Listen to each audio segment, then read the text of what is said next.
Good morning, good morning, good morning, you guys. Welcome to the Talk Box. It's your girl Sonia here today.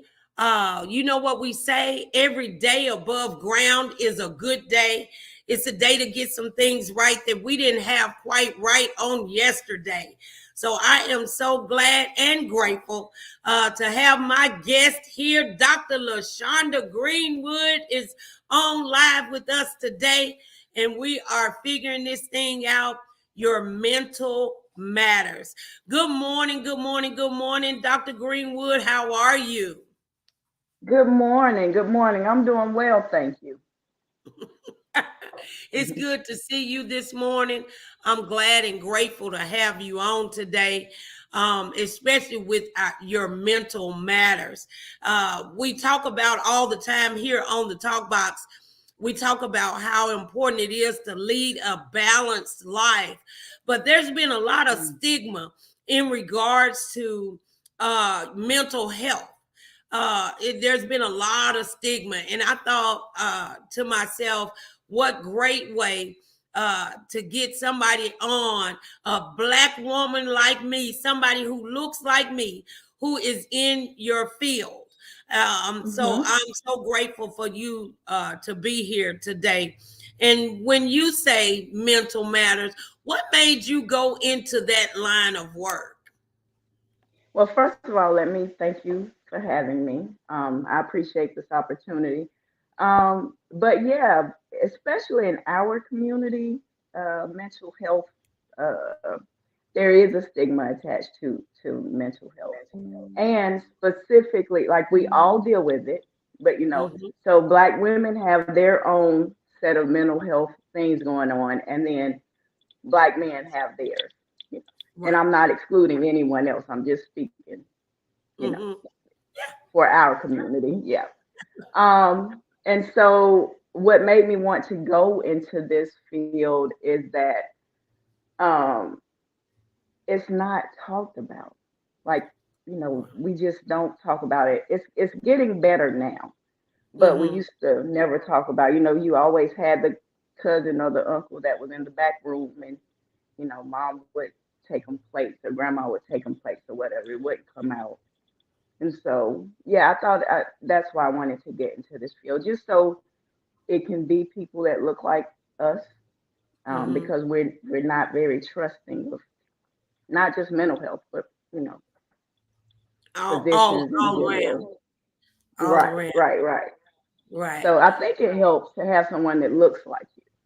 Yes, it does. It does. It makes it a lot easier for us. But mental health is all over the globe. I don't care how old, how young, how much money you have, how much money you don't have. I don't care what color you are. Hmm. Overall, it's just a really uh touchy thing because we don't want to talk about it. We don't want to feel like we need help. Everybody want to wear an S on their shirt. Everybody want to Yeah, be a superwoman or a superman. But the truth right. of the matter is, the devil, he says, he comes to kill, steal, and destroy. And one of Hmm. those prisons that he put us in is an emotional and mental prisons. And so what do you think that we need to do when we're in an emotional prison, when the enemy has us in an emotional prison or a mental prison? What is Well, the first of best all, thing?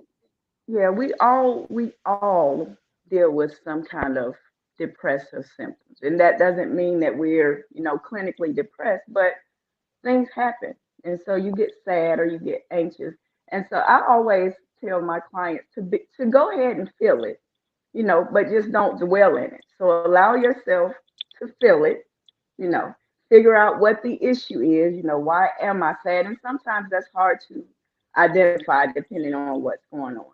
Why am I sad? And then figure out what you're gonna do about it. Like, you can't dwell in it, because when you dwell in it, that's where the issue starts. And then it Right. gets harder to get out of bed. And then you start, isolating yourself. Mm-hmm. So make sure you use your support system. And if you don't have one, get one. Yeah. So Yeah. whether or not that's a therapist or close friends, that doesn't mean tell everybody your stuff, but close friends or family members or a therapist. I think one of the things that I say as well is you can't fix what you won't face. And so when you just said, you got to identify it. I tell people all the time, if you're going through something and you don't know how to identify that, then that's like going to the doctor with a broke leg and telling him to put a cast on your arm. So we got to Hmm. know how to fix that thing. Now, I will say this on my behalf. I live by this thing, truth and transparency. And I Hmm. learned that when I was on drugs and I went through drug rehabilitation. And sometimes, and I tell people, you probably ain't gonna be like me, but I tell everything about myself. Now, in Hmm. the ministry, a lot of people come and tell me their problems, and I ain't got to share your problems. I won't share your problem, but I will share mine. But what I found is when you can learn how to identify it, when you can learn how to stand in it and work your way through it, um, it's so much better. It's so much easier. The enemy don't keep you in prison as long, and that's why Hmm. I do have a bad habit. I tell everything, the good, the bad, the ugly, the messed up. But I do Did you believe that. have treatment for that though? Did you have treatment to get to that point, or were you just always like that? No, I think I learned that when I was in drug treatment. The Hmm. 12-step program. And even though they kind of teach you, you get a sponsor and you tell the sponsor, but I think I got that way in group. I got so used to telling my stuff in the Hmm. group setting that now it's like, girl, let me tell you, I messed up yesterday, type thing. Yeah. But Yeah. I believe that if you walk in truth and transparency, you won't stay stuck as long. But first, you have to know what that truth is. And so when I say, you don't want to tell everybody your business, sometimes you're not ready for that because you haven't fully accepted it yet. And Yeah, so if you tell the wrong people and they start spreading things, then that yeah, could send you deeper. yeah. So you That, got to a place where you were ready to share, yeah, where you yeah, could stand in your truth. Everybody's not ready yet. So it's yeah. baby steps for some people. Yeah. I know, right? But I just wanted to make sure that everybody knows that your mental do matter. The show, Dr. Greenwood, is designed around having morning motivation to help drive us on our journey to abundant living. And if Mhm. you can't have abundant living if uh you don't realize that your mental matters. Where you are Mhm. mentally will put you in a place in the natural. It'll put you in the place in the spirit realm where you are mentally. Your mental just matters. It matters if Yeah. you allow the enemy to bog you down with past failures, letdowns, your baby mama drama, your childhood Yeah. trauma, whatever it is. Those But things here's the keep you thing. Yeah. in the bed. Here's the your thing. The thing about your journey. So your journey is valuable, whether or not you used drugs in the past or was a prostitute, whatever it is, your journey is part of your journey. So what you can do though is take control of that. So figure out where you've been and where you want to go. And once you figure out where you want to go, you start taking steps to get there. Like your past does not get to control you. It can help mold who you are, but it can also help mold who you are in a positive way if you look at it that way. If you look at it as Yeah. part of your journey. I like So, that. I like that. I wrote down, I want everybody to go ahead and put in the chat, take control. We do have to take control of the wheel. We can't just go through life all willy-nilly and woe is me and my mama left me, my daddy left me. And we were talking about it yesterday on the show as well. We have to learn how to respond, whether react. With other folk know a lot of our dirt.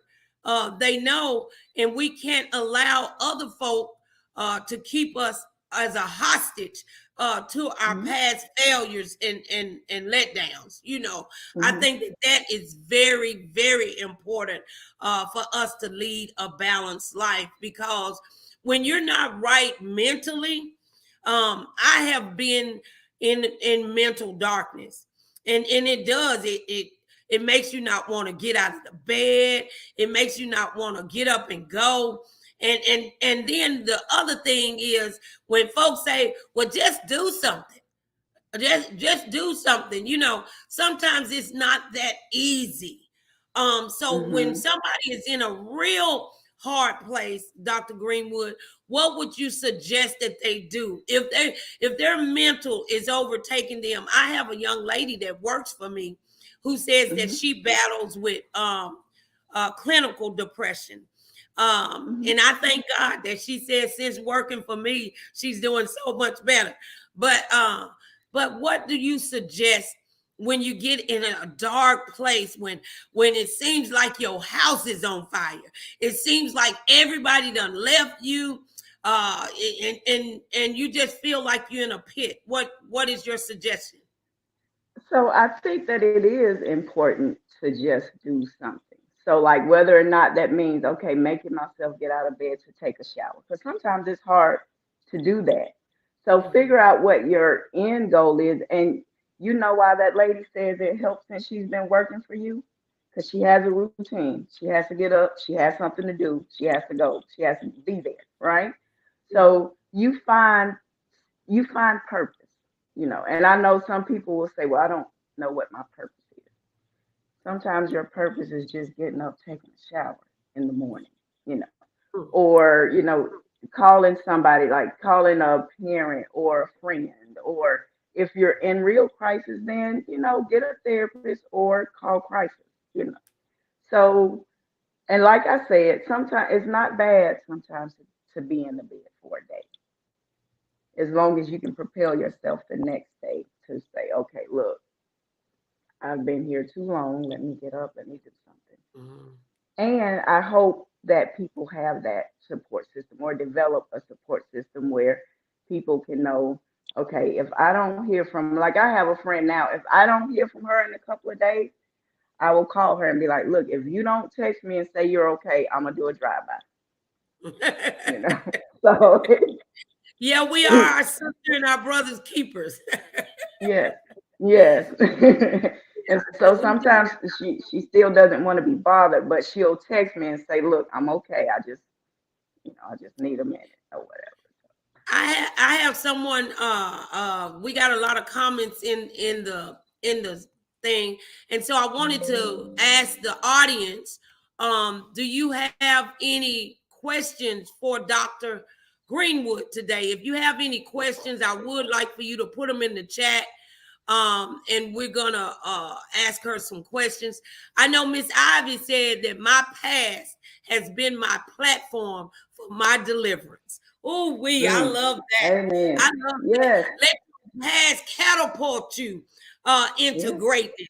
I don't know about it, Because but it no. teaches you. It teaches you. If you're willing to learn from everything you go through, like yeah, it can be hard. But if you're willing to learn from it, and get to the next step, hey, I'm not a victim. I am a survivor. Like I've been through all this and look where I am now. I know. I look at me. I look at me, girl, and I said, "Girl, look at you, boo." Because I can look back. If I was to dwell on my crack usage, my prison stint, my this, my that, I wouldn't be able to appreciate who God have created me to be out of that. Like Jennifer saying, getting to the other side. So I'm Mm-hmm. very thankful. But I tell people this too, Dr. Greenwood. I don't care how saved, sanctified, filled with the Holy Ghost you are, life still happens. So I Mm-hmm. did a segment where God gave me this thing of how to overcome adversity. And the first point that God gave me was admit it is what it is. That's that identifying. We Mm-hmm. identify it. And then we got to stand on the word as well, and let God move us, whether we need to come to you, Dr. Greenwood, and I want you to um, give us your information. Someone may need to call you, and then find a sense of humor. Yeah. Find a sense of humor, and because I've been through like a divorce. A divorce can cripple you. Somebody that you gave your life to, you thought it was going to last forever, and then they just walk out on you or they mistreat you or whatever. That'll send you into, I don't know what. I've been there, done that. You know, But what did you learn? What did you learn? what did I learn? I learned that I'm valuable. And I learned that it was their loss, not mine. I also learned that sometimes our season is just over with people. And we have to be spiritually mature enough to let folk go. That's not just in a divorce situation, but that's just in your circle. Your ride or die. The season might be over for your ride or die. And it's time for you to let go. And sometimes our mental is stifled by the choices that we make.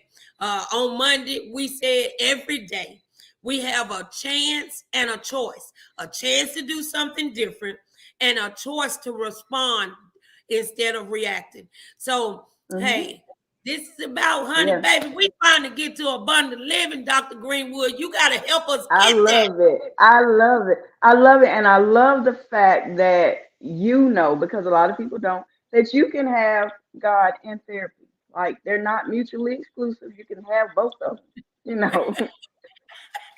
So yeah, you can have God and go to therapy. Like it's fine. It's okay. You can have God and go to therapy. That is so great. And you know, I don't know why people think that that's a bad thing when God created us and gave us all different gifts and talents. So your gift is your psychology. Where that's the avenue that you're in. So it's just like, which I don't understand that. I don't because Doesn't it talk about wise counsel in the Bible? yes,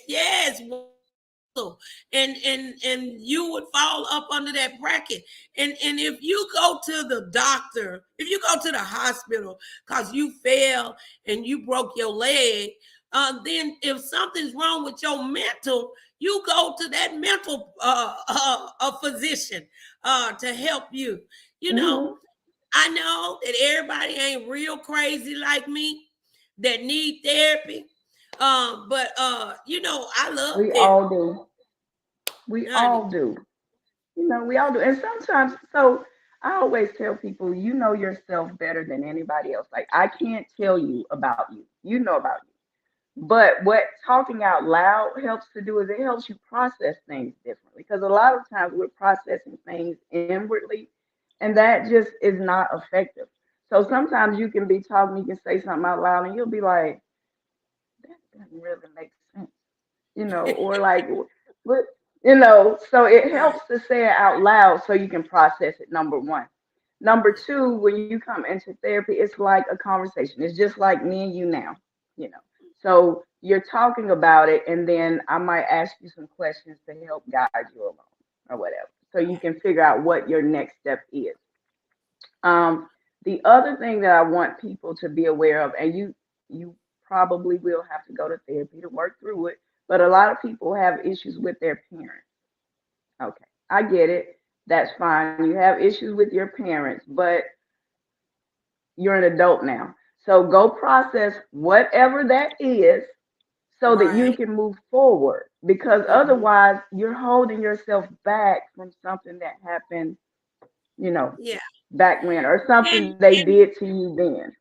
And with that being said, if you're holding on to things from your parent, you'll also, if you start birthing children, you'll pass that on. It's a generational thing. I have to VPN. I have somebody who asked the question: what about those people without a support system? Yeah. So that's where I say do therapy. So Mhm. they have group therapy, they have individual therapy. And there's like so many places like meetup.com is not a dating site. It's just where you can go do things. You can meet friends there. Some people have trouble engaging because they don't trust. And so what Mhm. I tell them is that so you don't have to trust everybody initially. That is an earned thing, but it doesn't mean you can't talk to people. Doesn't mean you can't interact with I'm glad you tipped on trust now, because what can you do to help build trust back up when you've lost trust in a person, in a relationship, in a whatever? When you lose trust, what do you suggest that we try to do if we've lost trust? if you're willing. So that's twofold. So if you're willing to give a person a chance, number one, to rebuild that trust, that's fine. But then that person who broke trust cannot be demanding that you forgive immediately. Like, because they broke it, so they're going to have to earn it back, right?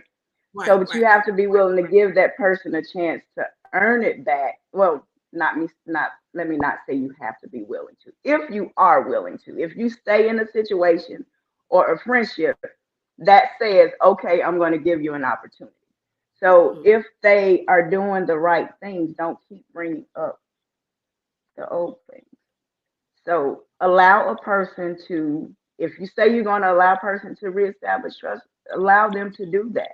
Which can be Okay. hard because you're always focusing on that, but just Hmm. kind of be mindful of this is what I want. Like, I want to be able to trust this person. And if that person hasn't done anything else, I don't know what your timeline is. Some people have a 3-month timeline, some people might have a year, some people might have a couple of years, but you can't be demanding that they forgive when Right, you want them right. to forgive, you know. And so, and so, let me stop. Tony Capart is saying sometimes we try to hold on to what God is trying to get you away from. You know, and that'll keep us in a mental turmoil. And then Mhm. Jennifer said, breaking the cycle in our community and culture is necessary. Um, uh, Very. uh, um, I do talk about my stuff. I can talk about my stuff. I don't care who get mad if it's pertaining to me. Mhm. I had some family members that got mad at me when my book came out, because I was talking about my truth. As far as the parenting goes, I love my daughter, but we have this strangest relationship. My daughter, I know that she loves me. I know that on the inside, she respects me. And how I came to that conclusion, God brought it to my attention one day that if she believed all the things that she say to me and stuff, she say things to get a reaction out of me. I've learned that. And the reason I know that to be true is because if you say something bad about me or negative, oh, she finna fight you. You know what I mean? That ain't going down. And the other thing is that she does is, if any of her friends have problems or issues or anything, she'll say, "Call my mama. My mom. You need to talk to my mama." So sometimes, even when we're dealing with hard relationships, we got to learn one, boundaries. That's been hard for me, even in that relationship. And also, we got to learn how to let them process themselves. A lot of the anger inside of us towards our parents. If your parent done told you, look, I know I was a messed up parent. Please forgive me. This, that, and that. They've done their part. They've done their part. Have y'all been to family therapy? We have not. And the thing about that is she used to ask me, we need to go to therapy. We need to go to therapy. But at that time, I too had a stigma about about about it. But since then, as you know, I go to therapy. I go to Helpful, I'm therapy. telling you. So Yeah. so it's really good. Now I pray about that relationship, and I know that it's gonna be good, but in the end. But sometimes people can say some hurtful things. I'm trying to help somebody by telling my mess. I told you I'll tell it so that I can help somebody else. Sometimes people can say some hurtful things to you so bad, and it'll hurt you to your core. But you can't. My daughter said some stuff to me just last week that really, really hurt me for a moment. But then I got to thinking about the spirit behind where that was coming from. And then I got to thinking about, she don't really believe that. You know what I mean? Like sometimes you gotta allow other people to process as well. And when you are the parent, I feel, now tell me if I'm wrong, you the doctor. I feel sometimes you gotta ask yourself, how big of a fool were you when you were their age? Oh yeah, that's right. I was a fool. When I was Yeah. 24, She's yeah, probably still hurt, I know yeah, you've apologized and all that, but yeah, now you have to look at it. You have so much to offer people now. I don't know if you were able to offer it to her then, right, you know. right. And I So get she's that. And I probably get that. still hurt, as Yeah, long as it's if she's in therapy, that can help her yeah, process it too, right. hopefully, Right. So Yeah, yeah, yeah. So both of us, are in therapy or whatever. But mhm, what I've learned too is, and what I tell my daughter, I said, baby, you are angry and you got to forgive. Because forgiveness will make you sick, will make you definitely. mental, will make you depressed, and so I've learned not to harbor unforgiveness, but everybody Mhm, have it, and I mhm, wish, especially with my daughter, that I could tell you do this, and this, A, B, and C, so that you can get forgiveness. But it's a learned behavior, forgiving people. and it's her journey. It's And her and and, journey, so and she'll it's have to. it's her journey and whoever else's journey as Mhm, as well. But I say forgiveness is the key to abundant living. That's one of them keys. We got a lot of mhm, keys on our key ring. yeah. But baby, forgiveness, we got to forgive. It says Because Miss anger holds you hostage. Yes, it does. Anger does. Can y'all write that in the chat, please? Anger holds you hostage. Miss Ivy says forgiveness is the key. Man will fail you daily. That's life. We live in an imperfect world. Practicing the fruit of the spirit. It shows how strong the flesh is over our spirit, man. If you hang on to unforgiveness, I'll give you one even better or simpler. Uh, Holding on to unforgiveness is like drinking poison and hoping the other person die. Mm. Mm-hmm. It's like Mm-hmm. they sleeping good. They sleeping good at night. They stepped on your toe 20 years ago. That man left you 20 years ago, and God is trying to give you a better relationship. And you holding on to the anger and the unforgiveness. And it puts a hole in your soul.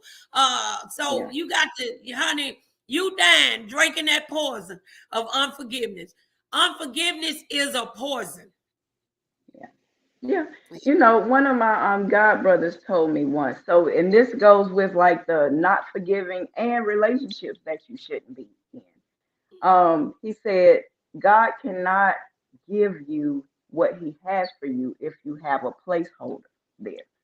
So you're being with somebody that you know is not right for you, or you not forgiving the next person. You can't let anybody in if you're not, you know, forgiving what happened a long time ago. Right. Or Right. if you're with somebody you're not supposed to, he can't send you what he has for you because you're holding that place. Somebody else is in that place.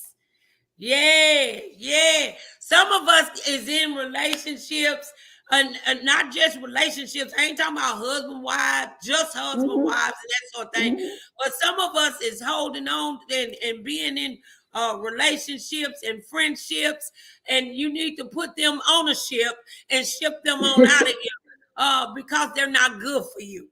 Some of us need to sing the song beyond to the left, everything you got, baby, is packed to the left. It's Put it time in the for you to box.